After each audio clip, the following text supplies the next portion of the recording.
games. Video games.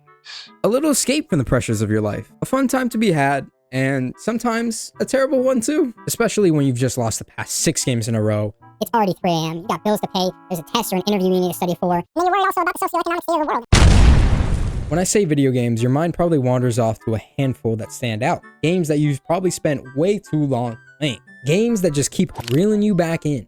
Like that guy on the corner of the street who offers you some free cookies if you hop into his van. But they're never really free, are they? I think your favorite games all have something in common. One essential aspect. Microtransaction. No, it's replayability. I've been working on Soul's End, My auto battler roguelike, which you should totally wishlist and playtest for quite some time now. Since the last devlog, a lot has changed, and it's all been done to uphold this value. Excuse me, what's replayability? Well, it's kind of in the name. But if you really want me to, I can explain it for you, little dude.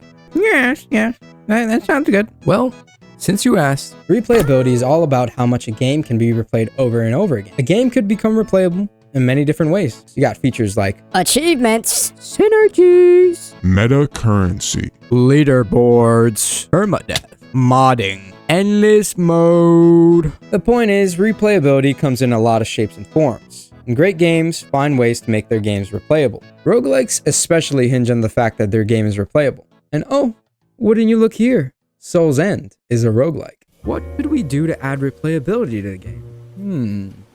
Oh, More content.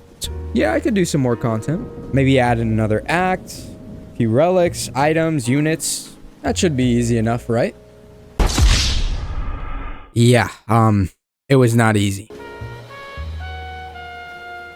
To explain all the work that's been done over the past few months would be a monumental task. So, I'll try to keep it brief. In Soul's End, you build an army from the ground up, placing items that only affect certain locations to buff up your troops. You'll battle against enemies and bosses, all while trying to defeat life itself.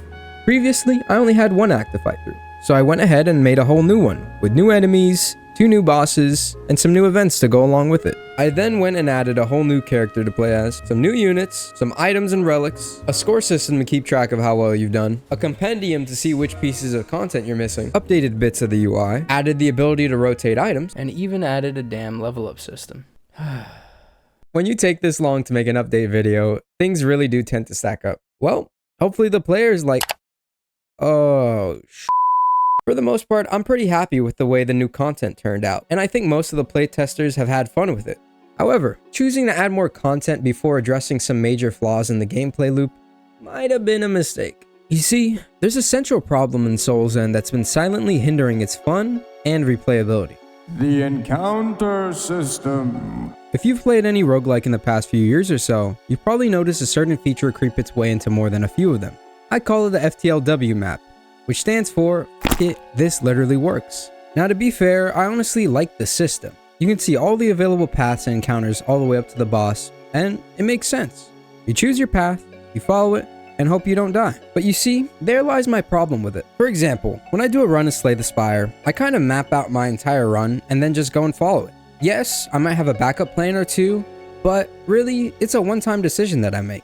Now, in my infinite wisdom, I try to challenge myself to see if I could find a twist that has the player making interesting decisions about where they want to go to next. This led to my encounter system, the pillars. I essentially try to reduce the level of information the player had to a point where they still had influence over their decisions, but couldn't just flat out plan their entire run. For instance, this easy battle would lead into another easy battle and a medium battle as well.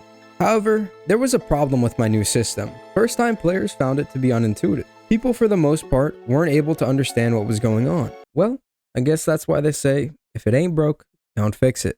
Now at first, I thought this problem was only down to presentation. So I basically copied the Slay the Spire map, except with a bit of Fog of War. And it went alright at first, but slowly through some testing, I kind of realized that there were a few other problems affecting replayability as well. Another main culprit was my health system. Players didn't really see it as an obstacle, and even when I did make changes to the system, it just never really landed the way I intended. Overall, it felt like the neglected child of my game design family. But then, like a bolt of lightning, it hit me. What if I try to kill 2 birds with 1 stone? Some amount of cooking later. So after a lot of trial and error, I stumbled upon this piece of game design art.